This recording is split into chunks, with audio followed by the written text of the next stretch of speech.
The story starts on a stormy day on top of a shadowed mansion where the silent assassin Akira faces off against another assassin racing for the same prey. Outmatched but defiant, the rival assassin refuses to yield and reaches inside his cloak for a hidden weapon. He darts forward, flinging blades toward Akira, but to his shock, they just slip through him. With no other choice, the man draws his sword and clashes with Akira in a flurry of sparks and steel. Their blades collide again and again until Akira knocks the man's weapon spinning into the air. The rival assassin quickly switches tactics, pulling out throwing knives and sending them flying. Akira dodges smoothly, but his opponent fires one last hidden projectile. To his horror, Akira vanishes right before his eyes, reappearing silently behind him. The man searches desperately for an opening, but Akira blocks every strike and forces his arms down.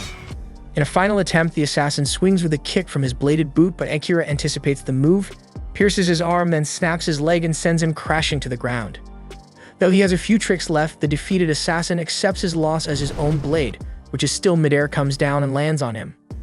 With the threat gone, Akira slips into the mansion like a shadow, entering the dimly lit room where his target lies asleep. For a brief moment, he hesitates, but then he raises his blade to finish the job. Long before all this, Akira lived an ordinary life as a student in Japan.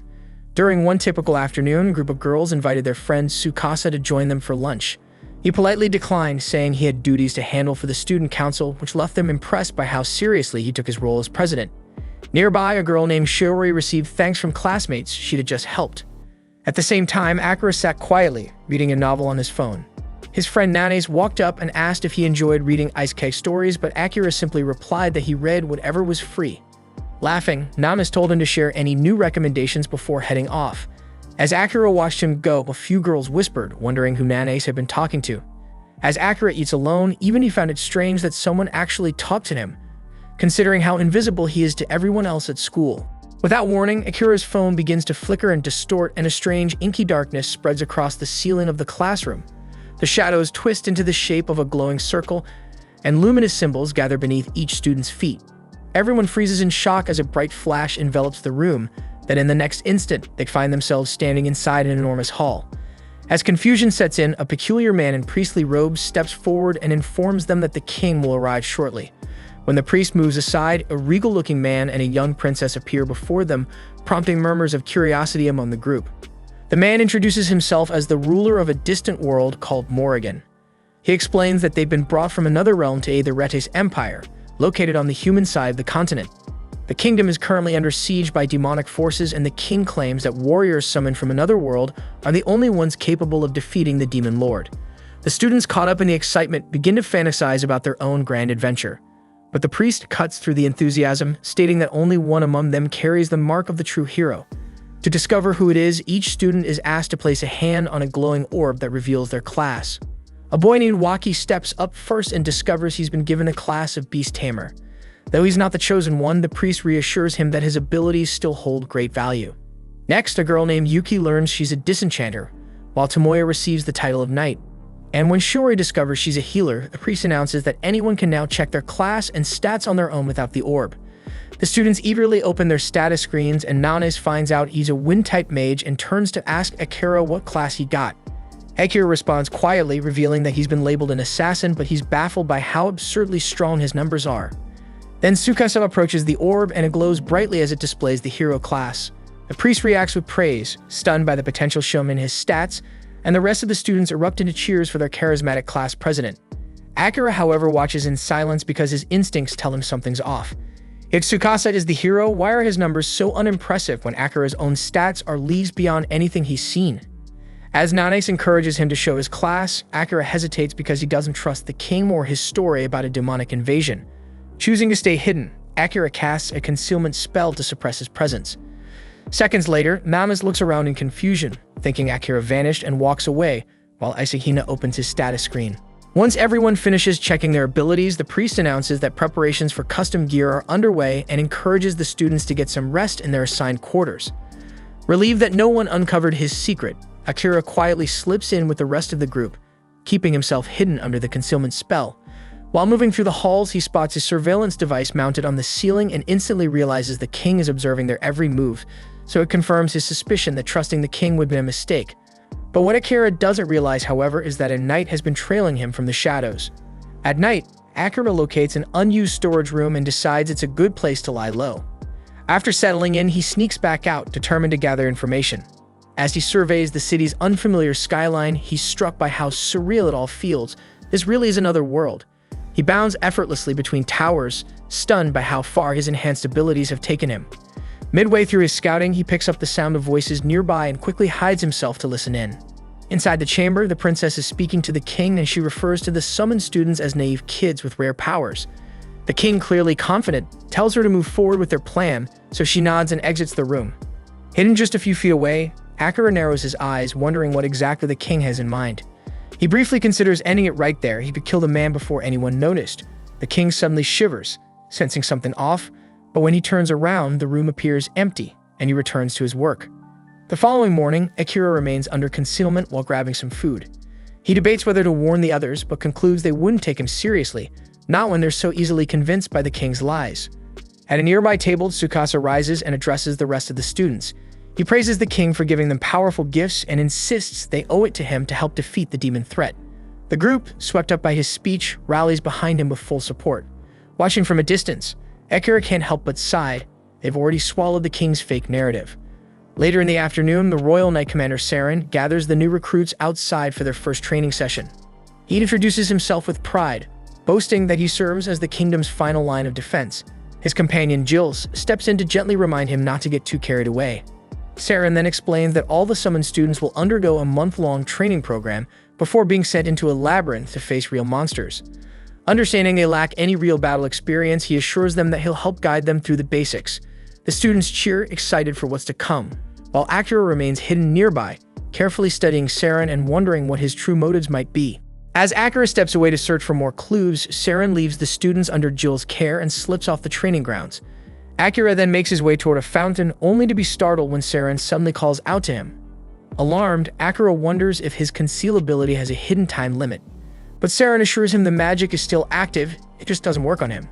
The knight explains that he possesses mystic eyes, a rare trait that lets him perceive thermal energy, allowing him to detect living bodies even through invisibility. Akira instinctively reaches for his blade, uncertain whether Saren is friend or foe. But the commander quickly adds that he has no intention of revealing Akira's secret.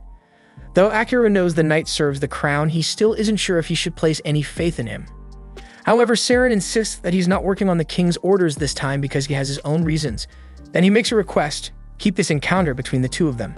After a moment of hesitation, Akira decided to give the man a chance. They take a seat nearby, and Akira tells him that he's interested in reading the king's archives to better understand this world.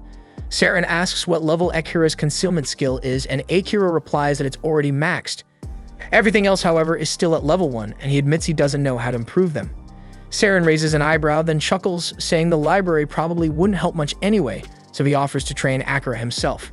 The thought of growing stronger and uncovering the secrets of this world excites Akira, but even with that, he still longs to return to his home and see his family again.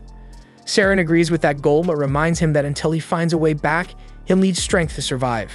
Feeling guilty about receiving help without offering anything in return, Akira asks how he can repay the favor. Saren smiles and tells him to share stories from his homeland in exchange. Then as the knight extends his hand, Akira shakes it, smiling back and introducing himself properly, as a show of respect.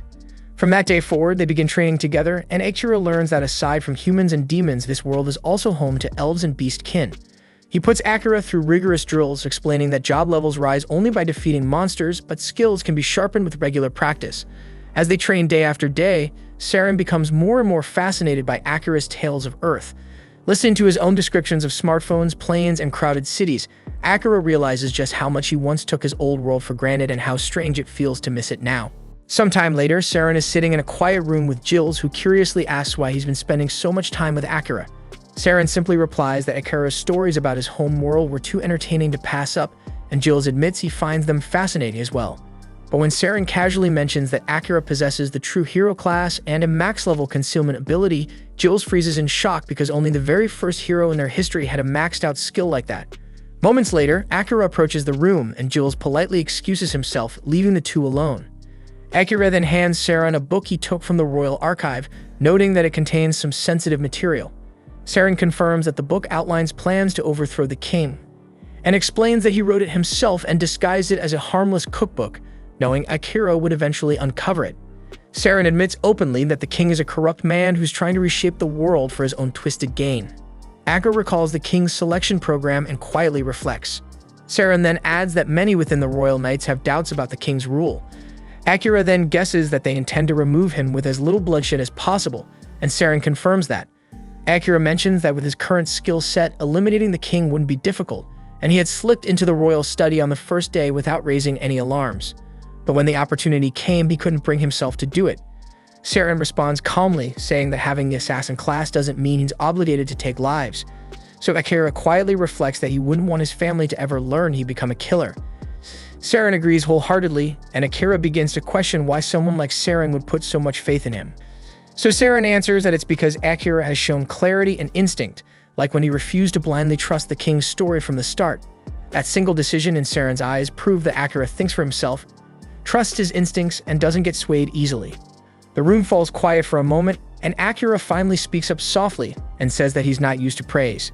That ever since he was young, people rarely noticed him at all. That catches Saren off guard, so Akira adds that he's the first person who's ever truly recognized him. With a warm smile, Saren lightly jokes, asking if Akira would be willing to help him pull off a peaceful coup as thanks for all the compliments. Akira gives a faint smirk and tells him he'll think about it, then quietly slips out of the room. After a full month of training sessions, Saren gathers the students and announces that they'll begin their expedition into the legendary Cantinan Labyrinth. Afterward, a crowd forms nearby to see the heroes off, and Akira is quietly surprised by how much attention they're getting. As his eyes scan the gathering, he notices a girl standing alone at a distance. In an instant, he appears behind her, startling her with a quiet question about what she's doing. Visibly annoyed, she responds bitterly, saying their people paid a heavy price to summon the heroes. Akira calmly says he has no idea what the hell she's talking about, but she simply says they'll speak again once he learns the truth, then walks away. Soon after, the heroes enter the dungeon and find themselves fighting waves of monsters. The group is caught off guard when one student accidentally activates a trap, causing a swarm of massive ogres to descend upon them. Akira takes down one of the beasts and quickly asks Saren if they should pull back. Saren agrees, and to buy them time, unleashes a powerful divine sword technique that wipes out the enemies blocking the route. However, as they pass through the dungeon gate expecting to escape danger, they're met with another horde of monsters waiting on the other side. In a moment of panic, Tsukasa remembers the emergency smoke bomb the princess gave him for emergencies and sets it off. The explosion clears the lesser beasts, but from within the haze, a freaking towering minotaur emerges. When Jules enters the chamber with the rest of the group, he's stunned to see such a powerful monster lurking on a low floor. Akira wastes no time and dashes forward, dodges a massive strike, and climbs onto the minotaur's back. He slashes, but his weapon snaps in half against the creature's dense hide. Alarmed, Akira leaps off to avoid a counterattack and rushes back towards Tsukasa, who's barely able to stand. Overwhelmed with guilt, Tsukasa mutters that he's useless, but Akira tells him that heroes aren't meant to carry the burden alone. He reminds him that every student here has been training too, and that it's time to let others fight alongside him. But Tsukasa's breathing quickens, and he begins to panic, consumed by fear and doubt. Noticing something off, Akira asks the party's disenchanter to step in. She steps forward, activates her spell, removing the dark curse that had been feeding Tsukasa's fear. And as soon as it's lifted, Tsukasa regains clarity. With Tsukasa stabilized, Akira turns to Saren and asks if it's time to use the technique they discussed. Saren gives a firm nod and launches a flash of lightning that crashes into the Minotaur, stunning the beast in front of the awestruck students. Seizing the moment, Akira disappears into the shadows and reappears silently behind the monster, ready to unleash his ultimate shadow-based spell. From the shadows, pitch-black tendrils suddenly erupt, latching onto the Minotaur and driving straight through its body. With the beast completely immobilized, Akira begins pulling it into the darkness, its massive frame slowly vanishing until only its severed head remains. Though he managed to eliminate the creature, Akira still doesn't have full mastery over his shadow powers, and the energy begins surging out of control. Luckily, Saren rushes in and helps stabilize him, coaching Akira through the process until he's able to calm his mind and retract the tendrils. Once the danger has passed, the group returns to the castle. There, Saren commends Akira for completing the mission. It was because of him that everyone returned safely. But while the shadow technique is undeniably powerful, it puts a heavy strain on the body, so Saren warns him not to use it unless truly vital. To acknowledge his efforts, Saren hands Akira a gift, a katana. He explains that the blade was originally forged by the very first summoned hero centuries ago. Akira thanks him for the weapon, but he's curious why give such a legendary blade to him instead of the kingdom's current hero Tsukasa. So Saren replies that Tsukasa already possesses the holy sword meant for battle. Besides, the king would definitely become suspicious if he saw Tsukasa carrying this one, especially since Saren technically stole it from the royal vault. Akira gets the picture and accepts the weapon, quietly thinking it's amazing that he now wields the same sword used by the original hero. But that thought leads him back to the unresolved issue with Tsukasa.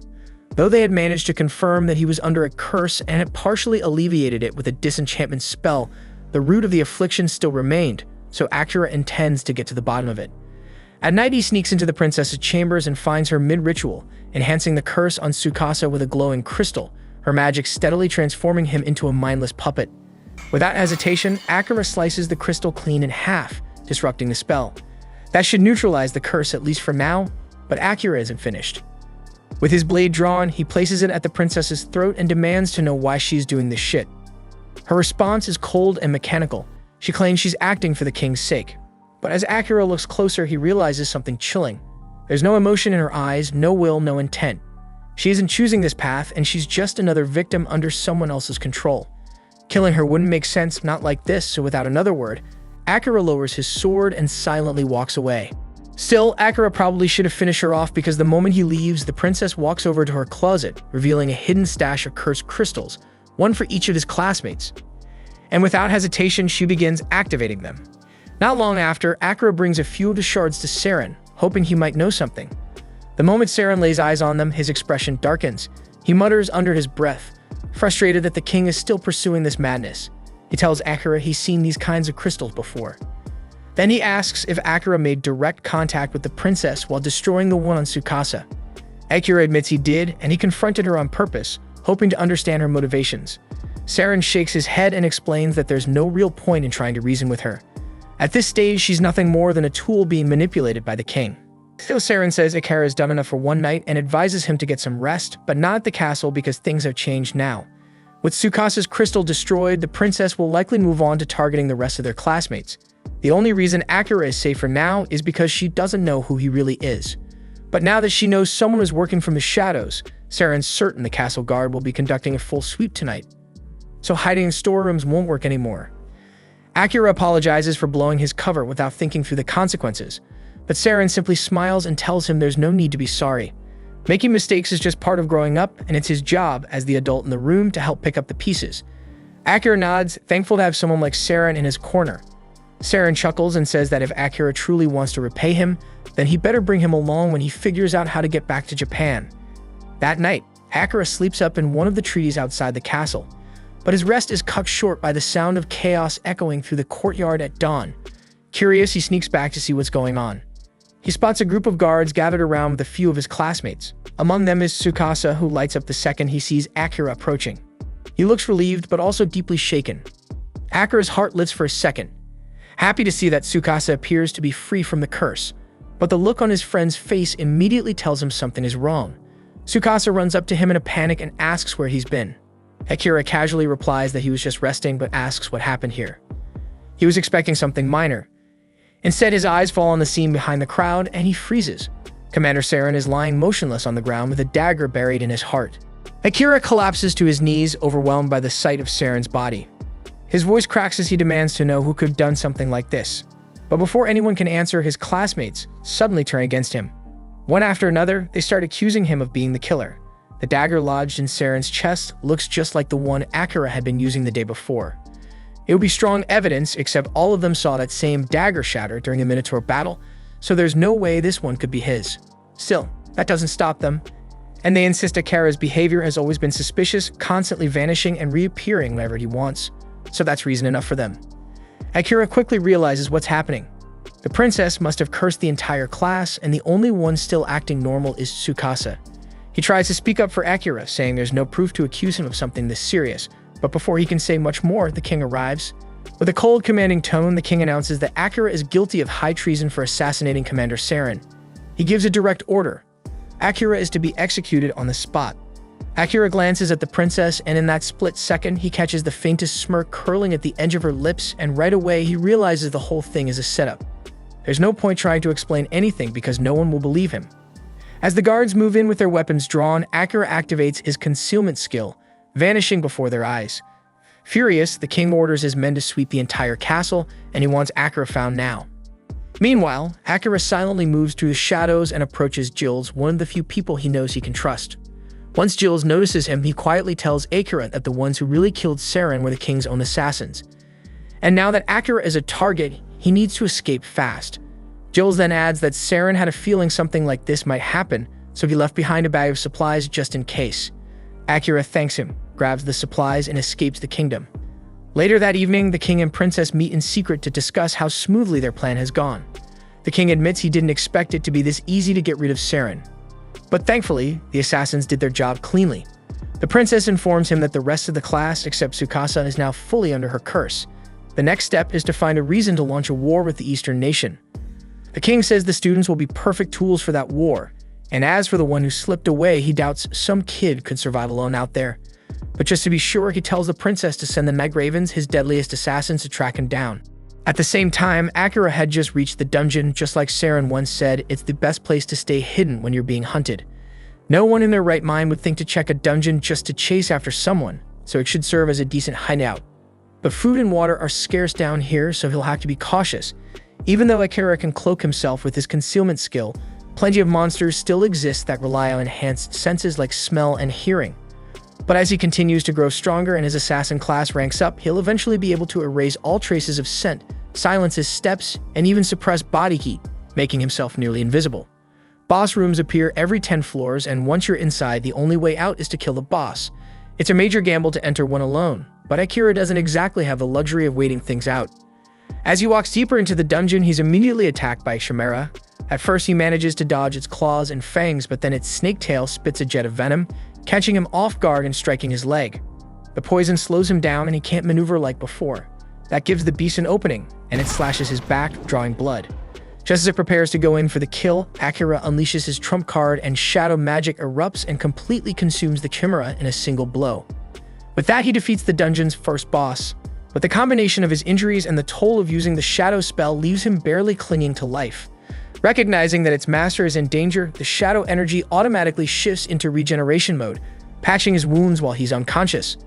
At the same time, in the royal castle, Tsukasa asks everyone to follow him out of the capital. His classmates blink at him, asking if he's seriously saying they should go take down the Demon King right now. It sounds like a decent excuse, so Tsukasa just rolls with it.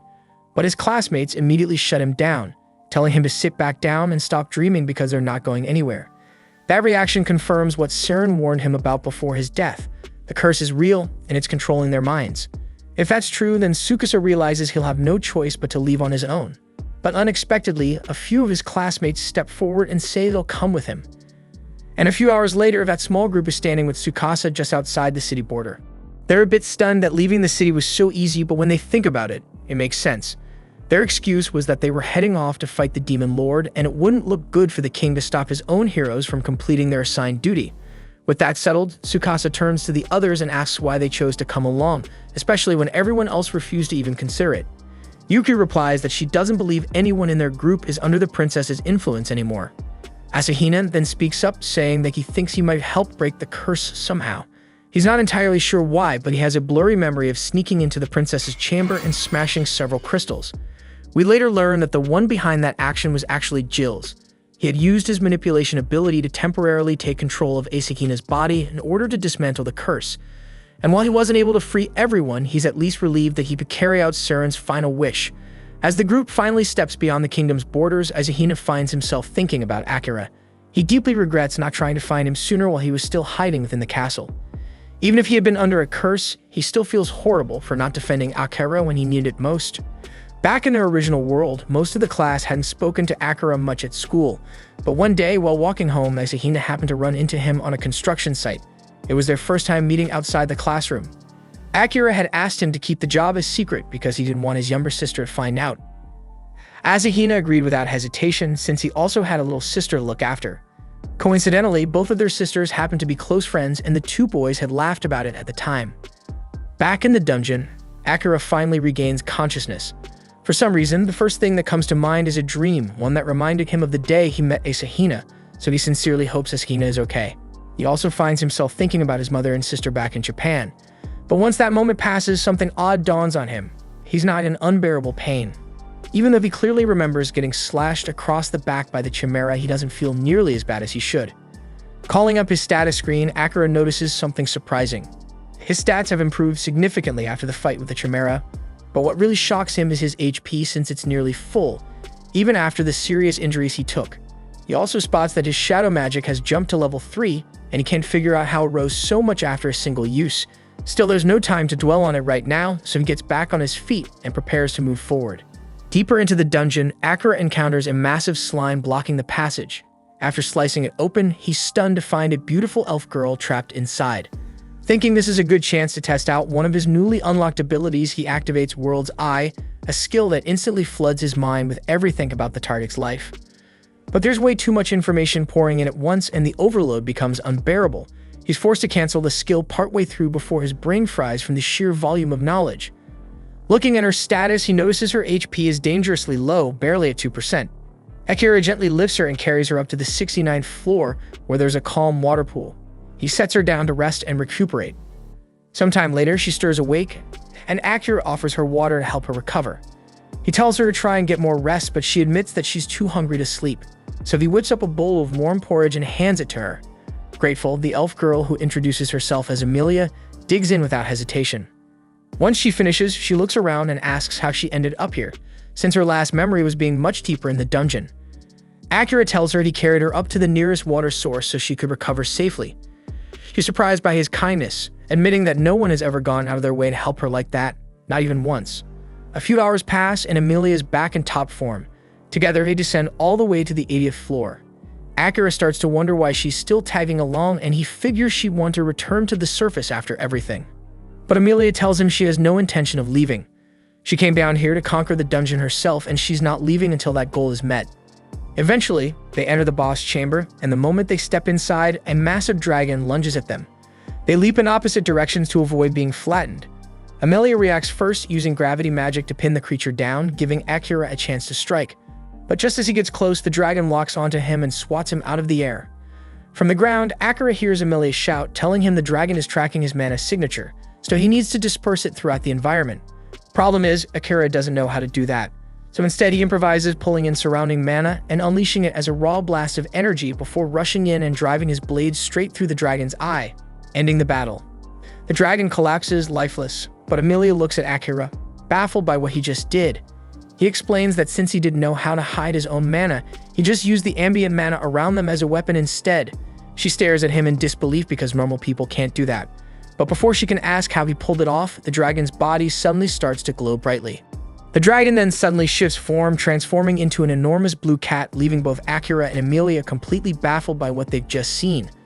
Amelia activates her World Eye ability and quickly discovers that the creature is a shapeshifter, which explains how it had taken the form of a dragon. With that information, everything begins to make sense to her. After all, a genuine dragon would have been far more resilient than this feline imposter. Akira is amazed at how effortlessly Amelia is able to use her World Eye, and she turns to ask why he hasn't activated his own. He recalls the last time he tried when it felt like his brain was about to split in half, and assumes it must be because his level isn't yet high enough to handle it safely. But Amelia disagrees and believes that the real issue is that Akira is subconsciously rejecting the skill, which is what's actually preventing him from using it properly. Right then, the black cat awakens and starts to speak. He seems annoyed that he was defeated by a mere human and an elf, especially since he had transformed into a dragon just for entertainment. Akira is stunned to hear the feline talk, but his shock seems to offend the creature.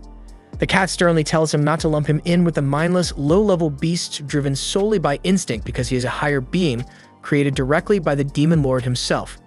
Akira, however, remains unfazed and responds that it doesn't matter either way because after that last blow, the cat is in no shape to continue fighting. The black cat shows no concern about dying, but before he goes, he has a message for Akira. He slowly rises to his feet, his body now radiating a dark, threatening aura, and announces that the demon lord is waiting for him in his castle deep within the volcano region of the demon continent. That declaration instantly raises Akira's suspicions, and he demands to know how the demon lord even knows about him, and why he would want him to visit his domain. The cat answers that the demon lord is a being beyond mortal comprehension, and thus he cannot explain anything further. Exhausted, the cat lies back on the ground and tells Akira to finish him off, but Akira refuses. The cat scoffs and tells him to stop acting noble, insisting that humans see all demons and monsters as enemies anyway, so killing him should be expected. But Akira doesn't share that belief because to him the true enemy is the king, not demons, and he's not willing to accept that they're automatically the enemy just because they're different. However, Emilia steps in and reminds him that the door to the boss's room won't open unless the boss kills them or they kill the boss.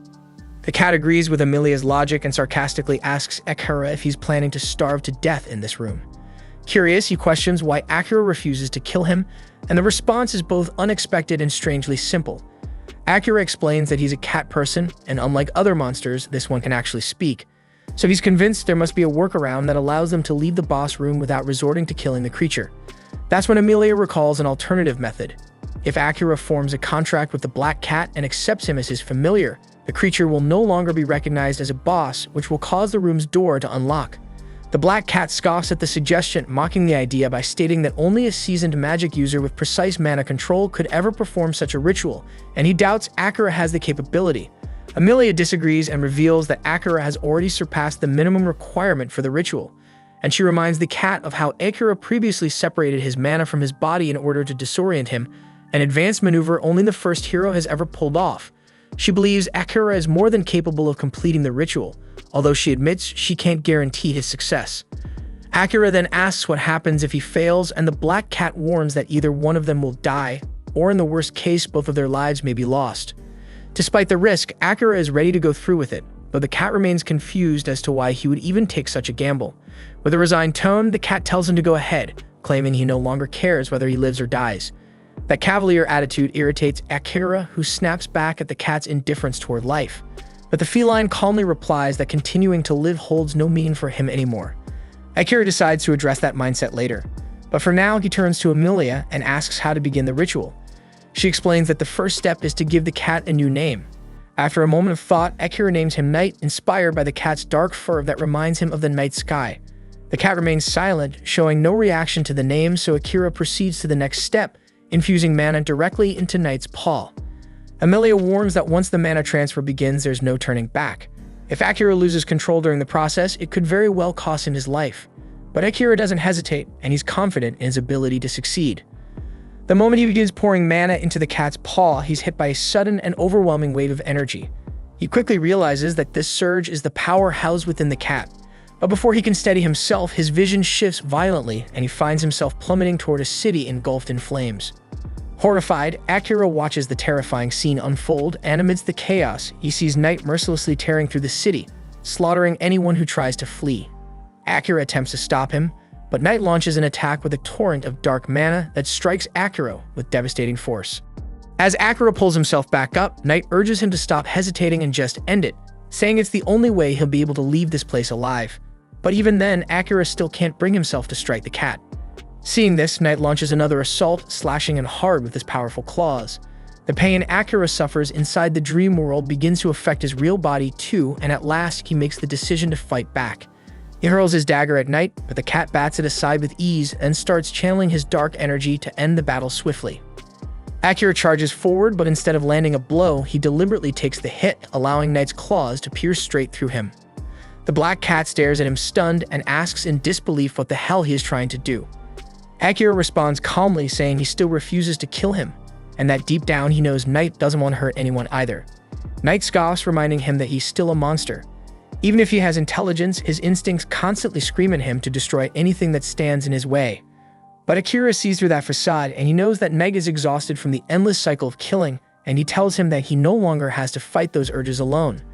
Gripping his claws tightly, Akira makes a quiet vow to watch over him, to be by his side, and ensure he never has to go through something like this again. Slowly, the oppressive dream world starts to fade away, and as Night begins to place his trust in Akira, his monstrous form diminishes into that of a small, ordinary black cat resting peacefully in Akira's arms. The sun rises within the dream, casting its golden light as a symbol of the inner peace Night is beginning to feel. With that, Akira emerges from the dream world, and realizing that the pact ritual succeeded, he reaches out to touch Night and confirm it. A radiant golden mark appears on the back of his hand, and at the same time, the red sigil on Meg's forehead shifts into gold as well. Emilia explains that this is the seal of a successful pact, and their souls have now been spiritually connected. Night awakens too, gazing up at Akira and expressing his curiosity to see just how far his new master will go. With quiet resolve, he accepts Akira as his master and solemnly pledges his loyalty and life to his service. Amelia steps forward and introduces herself, and Knight, recognizing her as his master's companion, offers her his respect as well. At that moment, a magic circle begins to glow on the ground, signaling that the boss has officially been defeated. Yet Akira appears lost in thought. He says he'd prefer to move on to the next floor, but Knight is still badly wounded. Knight reassures him, explaining that the door will remain open until they decide to use it, so there's no need to rush. He opts to take some time to heal, and Amelia suggests that this might be the perfect opportunity for all of them to get to know each other better. Knight immediately agrees, and Akira can't help but be a little surprised by just how fast his new companion's personality flipped. Meanwhile, Tsukasa and his group arrive in a nation established by a hero who, like them, was summoned from Earth. They're stunned to find that the entire country mirrors the appearance of historical Japan. The surroundings feel oddly nostalgic, and for the first time in a while, they start to relax before sitting down to discuss their next steps. Tsukasa brings up the most immediate concern, their finances, pointing out that they're only a month away from running out of money and being left without a place to stay. One of the guys suggests they become adventurers, saying it's the most suitable occupation for people like them. Tsukasa agrees and then shifts the conversation to their next priority, gathering information. He proposes they seek out someone well-versed in the ways of this world and also dig through books that might contain useful knowledge. Another member of the group sighs, hoping there's a book somewhere that explains how to return to Earth. But Tsukasa believes their best chance lies in defeating the Demon Lord. He explains that only the king and the princess might know how to send them back, and despite their cruel and manipulative nature, the only way to earn their cooperation is by taking down the Demon Lord. He firmly states that once they've secured enough money and intel, their next destination will be the Demon Continent, but Asahina doesn't agree with that plan. He argues that they should first reunite with Akira before heading off, because his instincts tell him that Akira's power is advancing at a pace far beyond anyone else's, and they'll need him if they hope to succeed. Some members side with Asahina, while others remain suspicious, still thinking he may have been responsible for Commander Saren's death. The disagreement quickly escalates into a small argument, but the girls step in and try to calm everyone down. They turn to Tsukasa, asking for his judgment on the matter, since as the leader he gets the final say. Tsukasa sides with Asahina, admitting that he too believes Akira is already stronger than all of them, but he also doubts whether they'll actually be able to work with him. He explains that Akira has always kept his distance from others, and even now he doesn't remember Tsukasa despite the fact that they've been classmates since kindergarten. The group is stunned by that revelation, and even Asahina agrees that Akira isn't exactly the type to play well with the team. Tsukasa explains that according to the old legend, only the holy sword wielded by the chosen hero has the power to defeat the Demon Lord, meaning he must grow strong enough to fulfill that role. He believes that even if they do find Akira, he likely won't agree to join forces with them if they're still too weak.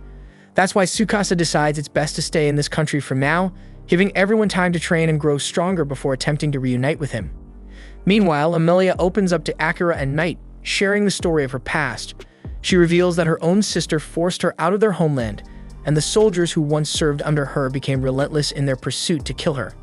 Eventually, they cornered her near a cliff, and in a desperate move, she used her gravity magic to plunge into the river below, which carried her far away to safety.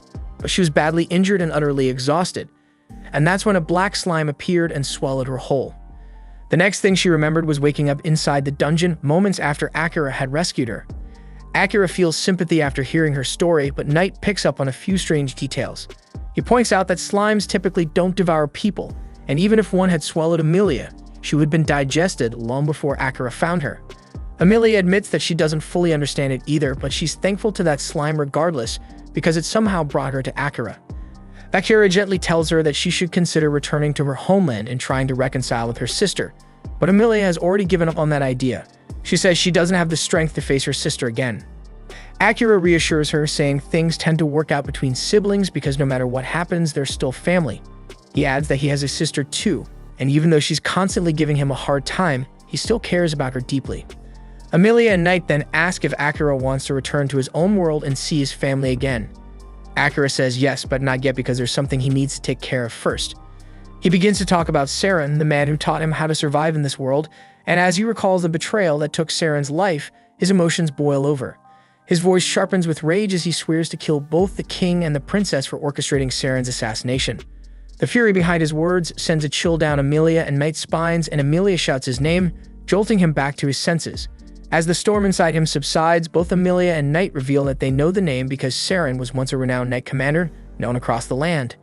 Sensing the heavy mood, Akira decides to break the tension. He pulls on a glove and waves it in front of Knight, and true to his feline instincts, the black cat immediately pounces after it. Akira chuckles, surprised that the same trick he used on all the strays back home works on a monster cat too. Amelia, intrigued, asks to give it a try herself. And before long, both she and Akira are playfully cuddling with Knight, enjoying the soft, warm comfort of his fluffy fur as the air around them lightens once again. Knight turns to Akira and tells him to take things more seriously, reminding him that their souls are now linked, and if one of them dies, the other will perish as well. Akira says he's well aware of that, but he's still just happy to have a cat familiar, especially since he's always loved cats. Amelia chimes in with a sigh, admitting that she's jealous because she loves cats too. Once they finish fooling around, the group prepares to exit the dungeon. Akira asks Knight where the teleportation magic circle will take them, but the feline admits he doesn't know. He explains that only a select few demons still remember the ancient craft of creating such circles, and Akira instantly decides that once he reaches the demon continent, he'll track those demons down and make them work for him. Just then, a memory clicks in Amelia's mind. She recalls an old tale about pale blue teleportation circles that respond to a person's desire, taking them wherever their heart truly wants to go. However, if more than one person enters, the circle only reacts to the wishes of one individual. Akira notes that this could become a problem, but Amelia assures him with a gentle smile that she's fine going anywhere as long as she's with him. Akira doesn't dwell on her words, but as he steps into the magic circle, his thoughts briefly drift to his family. He wonders if the circle could possibly take him back home, but quickly shakes the idea away because his priority right now is revenge. With that, the magic circle lights up, and the group is instantly teleported to a dense forest where a massive, awe-inspiring tree towers in the distance. Amelia freezes in shock at the sight, while Knight calmly identifies the tree as the World Tree. He tells them that they've arrived in the Forest of Elves.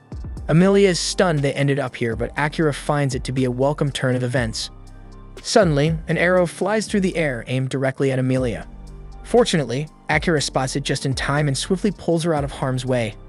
He immediately charges toward the source of the attack, batting aside his second arrow with his dagger and closing the distance in a flash. In one fluid move, he brings the hidden archer down to the forest floor, and Amelia quickly identifies him. It's Liam. Liam scowls and says he never imagined he'd run into the traitor while investigating the strange light in this area. He warns Amelia to flee if she wants to survive, but Akira is in no mood for empty threats. He knocks Liam out cold, uninterested in his dramatic declarations. However, his moment of action was just a bit too late, and he looks up and sees that they've already been surrounded. Leading the elven forces is none other than Amelia's sister Kilika. With cold determination in her eyes, she tells Amelia that since she dared return to the country on her own, her death is now inevitable. But then we see that before everything changed, Amelia's life had been going remarkably well. She was next in line to inherit the throne of the Elf Kingdom, and she believed her relationship with her sister was strong. At least that's what she thought. But over time, her trusted advisors and royal guards began to turn against her, and eventually, Kilika leveled a shocking accusation, claiming Amelia had committed a terrible crime. Without any investigation, the guards hastily concluded that Amelia was guilty, simply because she was born a child of blight. As a result, she was forced to escape the kingdom before Kilika and her forces could kill her. And now that they're face to face once more, Amelia is completely at a loss. She tries reasoning with Kilika, insisting she'll leave voluntarily, so there's no need for conflict. But Kilika is determined to capture her at any cost.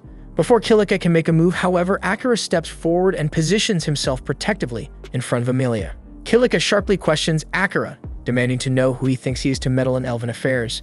He replies calmly that he only met Amelia yesterday, but he genuinely likes her, and he won't stand by while Kilika speaks to her in such a way. He also points out that Kilika keeps calling Amelia a criminal and asks her directly what crime Amelia supposedly committed.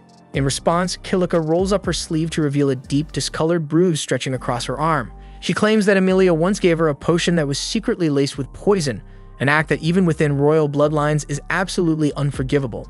Amelia immediately defends herself, insisting that the mixture she gave Kilika truly was just a potion, but Kilika brushes it off and says no one would ever believe that story. She then steps closer to Akira and stares directly into his eyes. Sensing Kilika's intention, Amelia quickly warns Akira to back away, but it's already too late. Kilika lets out a smug laugh and announces that her mesmerize ability is already in effect, meaning Akira is now under her spell, and as far as she's concerned, Amelia has officially lost her only ally. Kilika fully expects to see Amelia crumble with despair, but instead, what she sees in her sister's eyes is pure fury. Amelia shouts at Kilika to break the spell and apologize to Akira because he deserves the freedom to choose who he wants to love. This sudden outburst catches Kilika completely off guard because she had always viewed Amelia as weak and timid, but right now, she looks like she's ready to tear someone apart. Right then, Akira steps forward and calmly tells Amelia to relax, assuring her that he's not under the influence of any spell. That's because mental type abilities like mesmerize only work on individuals who are significantly weaker than the caster. Kilika scoffs, refusing to believe that someone she considers a lowborn like Akira could possibly be stronger than her, but he couldn't care less about her opinion of him. What does matter to him, however, is how people view Amelia, so he firmly tells Kilika that she needs to retract the false accusations she made against her. Kilika demands to know what makes him so sure the accusations are false, and Akira responds by saying he's confident that Amelia would never resort to something as disgraceful as poisoning her own sister. Realizing there's no persuading Akira to hand Amelia over, Kilika abruptly commands her guards to execute him on the spot. But before any of them can make a move, the king of the elf nation appears unexpectedly and orders everyone to lower their weapons immediately. Kilika is stunned to see him, since he was supposed to be away on an extended inspection for several more months, but the king explains that something urgent came up, prompting his early return. He then demands an explanation for what Kilika is doing out here, but before she can respond, all the guards quickly speak up in her defense, claiming she's done nothing wrong. The king immediately suspects that she must have used her mesmerize ability to manipulate the guards, so he commands her to release them from her control at once. Then, without hesitation, he walks over to Amelia and offers her a heartfelt apology. He doesn't know exactly what her sister has put her through, but he assures her that Kilika will be held accountable for her actions. After that, he turns to Akira and sternly instructs him to leave immediately, stating that there's no valid reason for a human to be trespassing on elven territory. Amelia steps in to defend Akira, explaining to her father that he's the one who saved her and brought her home safely. And while the king acknowledges that he is thankful for Akira's role in returning Amelia, his disdain for humans remains unchanged, so he insists that Akira leave regardless. In that case, Amelia declares that she'll leave too, but the king becomes furious and refuses to allow it since Amelia is the only one he fully trusts to succeed him as ruler of the kingdom, and he won't stand by and let her walk away. Still, Akira steps in and reminds him that it's not his decision to make, it's Amelia's.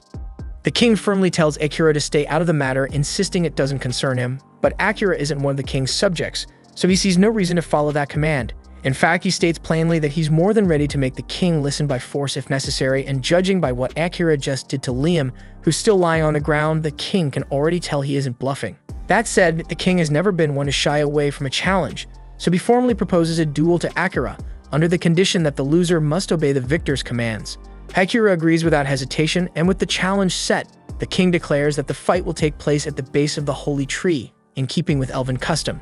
And as they head toward it, Amelia quietly apologizes to Akira for dragging him into this mess, but he tells her there's no need because he willingly chose to get involved. Shifting the conversation, he brings up how Kilika called her a child of blight and asks what that's all about. Amelia explains that, according to an ancient elven legend, when twins are born, one may be different from their parents. This child is believed to bring disaster upon the land and is thus labeled a child of blight. In the past, it was common for the odd twin to be killed at birth because of this belief, and Knight is taken aback to hear that elves still hold on to that superstition, even though it was debunked long ago. Amelia explains that it usually isn't an issue anymore, but recently Kilika has been using it against her more frequently, mainly because Amelia's eye and hair color differ from all of their family. It's painfully clear that Kilika is just using the legend as a convenient excuse to cast Amelia out, but personally, Akira remarks that he finds Amelia's hair and eyes to be absolutely gorgeous. Eventually, they arrive at the base of the holy tree, and since Kilika was the one who instigated the conflict, she will be the one to face Akira in the duel. But before it begins, Akira makes the decision not to use his concealment skill, because there's no point in winning unless everyone can see it happen with their own eyes. Amelia warns him that Kilika is the strongest swordsman among all the elves, so the battle won't be easy and he should stay on his guard. Akira picks up on the fact that Amelia still seems to speak of her sister with admiration, even after everything that's happened. She explains that they were once incredibly close as children, and no matter what Kilika does, Amelia will always see her as her beloved sister. As the duel begins, Kilika pulls her sword while Akira opts to keep his own blade sheathed. Kilika demands to know if he's trying to insult her by not taking the duel seriously, but Akira calmly replies that he simply doesn't want to risk accidentally killing her in combat. Once the duel starts, Kilika rushes forward and unleashes a flurry of precise strikes aimed at his vital points, yet Akira effortlessly evades each one. He admits that Kilika truly lives up to her reputation as the strongest swordsman, but his speed is simply beyond hers, allowing him to slip through her attacks and push her back with ease. He then advises Kilika to surrender before she hurts herself, but she refuses to be underestimated and activates her trump card. A fierce current of wind envelops her blade, and she releases a violent gust toward Akira. The technique takes him by surprise, catching him off guard for a moment, though he quickly regains composure and sidesteps the blast. Knight identifies Kilika's skill as buff magic, and Amelia explains that it's the only form of magic Kilika can wield, one she's honed nearly to perfection through relentless training. With this ability, Kilika launches devastating wind attacks at will, forcing Akira to stay on the move to avoid them. Amid the clash, she notices a deep sadness on her face. When he asks about it, she denies it, claiming she's happier than ever, but Akira insists she looks anything but. Unwilling to entertain his probing any longer, Kilika hurls another attack, but he smoothly ducks under it and sweeps her legs, sending her crashing to the dirt. Before she can recover, Akira appears behind her, resting his sword gently against her neck, a silent sign that he could have ended the fight at any moment. Once again, he urges her to surrender and reconcile with Amelia, but Kilika refuses with fierce defiance. She snaps that she could never make peace with someone who took everything away from her, then bursts into a furious rage, unleashing uncontrollable waves of wind in every direction. She cries out that she's been left with nothing, that Amelia and her divine blessing took it all away. In the past, Kilika and Amelia had been close friends, but everything changed when Amelia was revealed to possess the spirit medium class. Once mastered, it promised unmatched power across the continent, and from that day onward, nothing Kilika achieved was ever considered enough. Amelia tries to assure her that none of it is true, but Kilika is far too consumed by anger to listen. Right then, Liam walks up to Amelia and quietly asks for her help to save Kilika, handing her something that immediately makes her understand his plan. She climbs onto Knight's back and uses the holy tree branch Liam gave her to channel purification magic, breaking the spell that had everyone under Kilika's control. The moment the enchantment lifts, Kilika descends into a wild frenzy, summoning her strongest wind blast yet. So Akira is forced to counter using his shadow magic, and after a fierce struggle, he manages to overpower the raging winds, sending Kilika crashing to the ground and stripping away her will to continue fighting. Moments later, Liam and Amelia rush to her side to make sure she's alright. Kilika glares at them and bitterly asks if they come to mock her now that she's been defeated. Liam gently assures her that isn't the case, saying he's genuinely worried about her, but Kilika refuses to believe him. She accuses him of running straight to Amelia the instant the spell wore off, helping her undo what was left of Kilika's magic. Amelia, however, calmly tells her that Liam was never under her spell to begin with. Kilika insists she's lying and tells them to just get it over with, banish her, execute her, anything, because she doesn't want to live like this anymore. But before she can say more, the king speaks up, declaring that if anyone deserves punishment, it's him, for being the reason Kilika ended up this way. Confused, Kilika demands to know what the hell he means. So the king explains that long ago he sealed away parts of her memory to protect her, though now he realizes that decision was a grave mistake. As he lists his forgetting skill, all of Kilika's lost memories come flooding back at once. She recalls that when she was a child, she spent her days training near the dungeon. One afternoon, a mysterious stranger appeared near the entrance and told her she could grow stronger much faster if she used one of the strange orbs he carried. Naively trusting the man, young Kilika took one of his orbs and ran into the dungeon to test it out. But the moment she did, a swarm of powerful monsters appeared out of nowhere. Realizing she couldn't take them all alone, she tried to flee, only to discover that the creatures were pursuing her outside. Dungeon monsters weren't supposed to be able to leave their dungeon, yet these were clearly different. Knowing they were heading straight for the elf village, Kilika chose to stand her ground and fight. She held out as best she could, and the chaos quickly drew the attention of nearby elves, who rushed to her aid after realizing something had gone terribly wrong.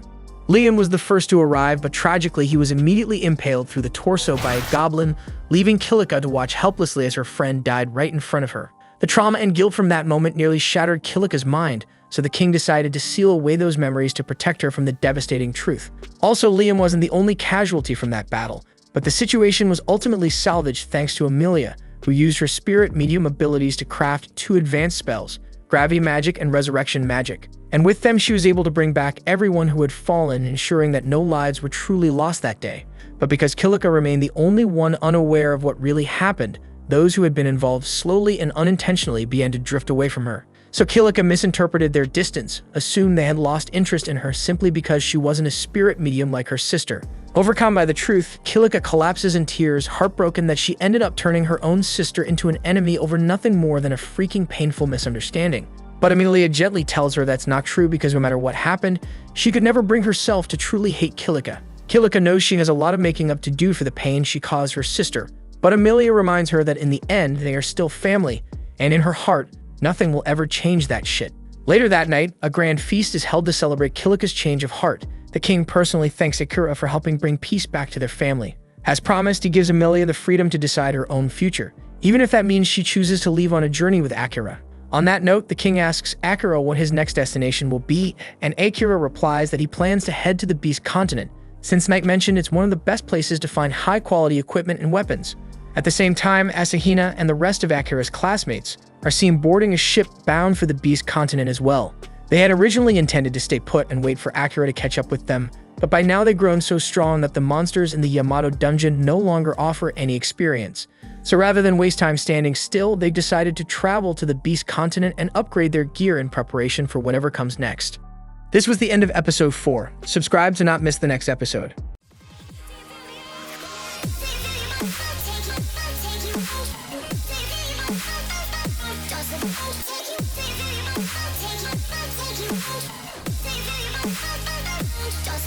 Take you.